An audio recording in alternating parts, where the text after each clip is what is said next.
Hi everybody, welcome to the thumb. Got another 7/10 of rain last night, or 8/10 actually, and so therefore I'm walking from the road. We're borderline wet right now.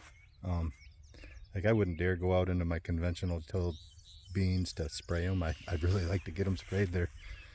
They'd be a little bit early, but they're talking some more, like close to another inch of rain over the next 3 days, so it'd be nice to get out there and get that done, but I guess I'm just going to hope that the weeds don't get too out of hand. Anyway, I just wanted to show something here. I've noticed this year, for whatever reason, there is a lot of this bird's foot trefoil growing. I'm not sure why. I don't know if it's always been there, or if I just started noticing it, or if it's just spreading for whatever reason. But I'm glad it's here. I'm gonna just shut this off for a second and get back by the pasture and show you.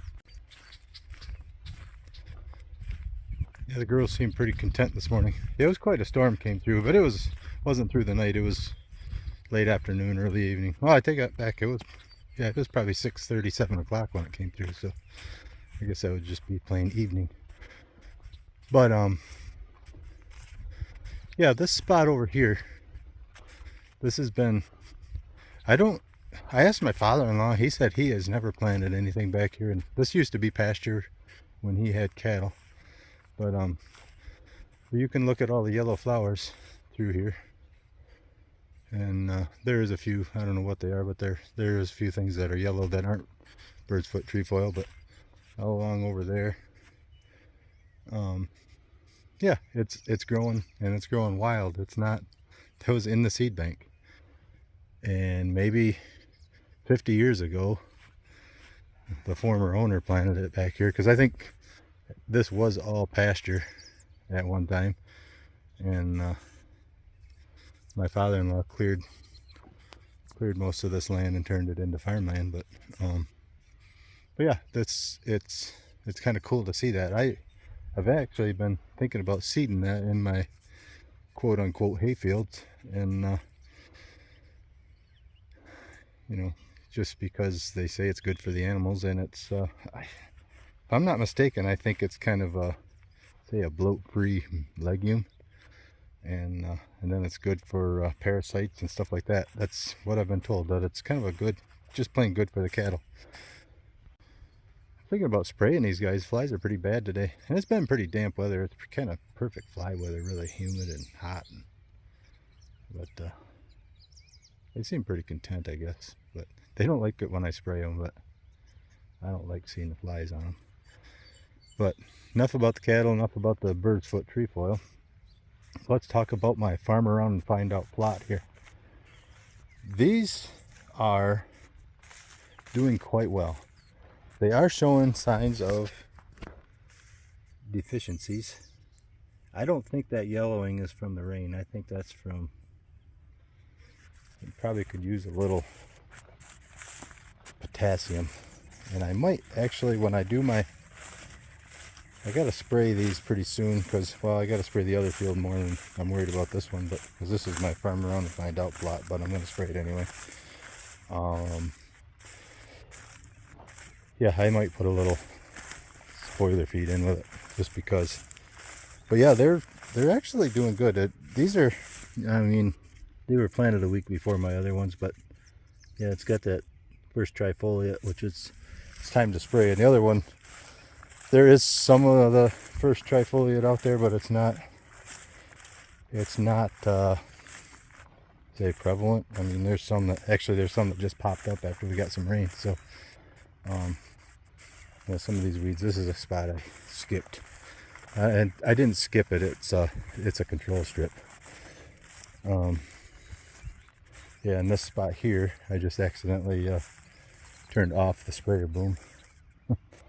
But yeah, another test plot, I guess, or a test strip. But so here's the spot that I lightly tilled with a disc, nothing special. And these are actually, I don't know if it's just because you can see them better or what, but they do kind of look a little better. They're not really showing the deficiencies. The other part is, And actually, the whole thing isn't showing them deficiencies. Here's a pink fly I got in my mouth. Yeah, I guess they are. You know, you look at those plants, they're yellowish. But that ground is pretty saturated right now. I mean, down there, you can see that little strip down there where the water's laying. Those beans will never make it. Those are going to be, well, those are completely yellow. They're going to be gone in I don't know, not too long. This is non-tile ground, and that, I don't know, for whatever reason, I can't seem to get that water to not lay there. A couple years ago, last time I tilled this, actually, I worked that ditch over and tried to get that water out of there. But yeah, this part here, this definitely needs to get sprayed, but it's doing all right too. But we've had a lot of moisture this year, so I think I am gonna, if I don't hit the whole thing with foliar feed, I might at least hit this food plot with some, well, food plot, it's kind of a food plot, but the farm around and find out plot. I think I will at least hit it with some foliar feed because it needs it. And whether I use just some of the starter fertilizer and dump that in with the sprayer, what I do, but yeah, it needs it. Anyway, that's about it for today. I just wanted to show you those things, the bird foot trefoil coming on. Yeah, like I said, this whole spot here, I don't know why. I really don't. And I think the girls would love to get out here again, but I'll have to check with my bee guy and find out when he's coming again. Wouldn't take much to let him have this plot for a afternoon. And let him eat this down, get him back out of here. I think I'm going to wait till this birdfoot trefoil is a little more, say it's gone to seed a little bit. And maybe I have the cows spread that around some more.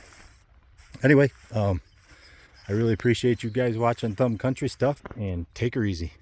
Well, I was just walking back up to my truck. Just wanted to talk about these oats for a little bit. All this moisture we're getting couldn't have come at a better time. It's right during the, I don't know what you call it, grain fill or whatever. Hope this don't go down on me. It's pretty thick, which is good. It's nice. There's a lot of rye growing in it, but that's pretty much everything on my farm. But yeah, it's growing good. And the only thing I fertilized this with was when I put my 2,4-D pass on this spring, I put 3 gallons of molasses, which has some potassium in it, and 3 gallons of calcium nitrate, which has a little bit of nitrogen in it.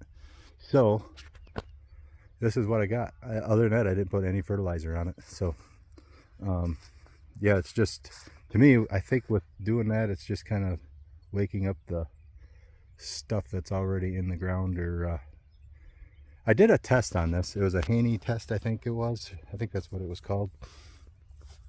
But it said that there was 1,200 pounds per acre of potassium there. But the problem was the biology wasn't there to use it. And I think I'm slowly getting that reversed. So yeah, just another little tidbit. Yeah, thanks again for watching, and take her easy.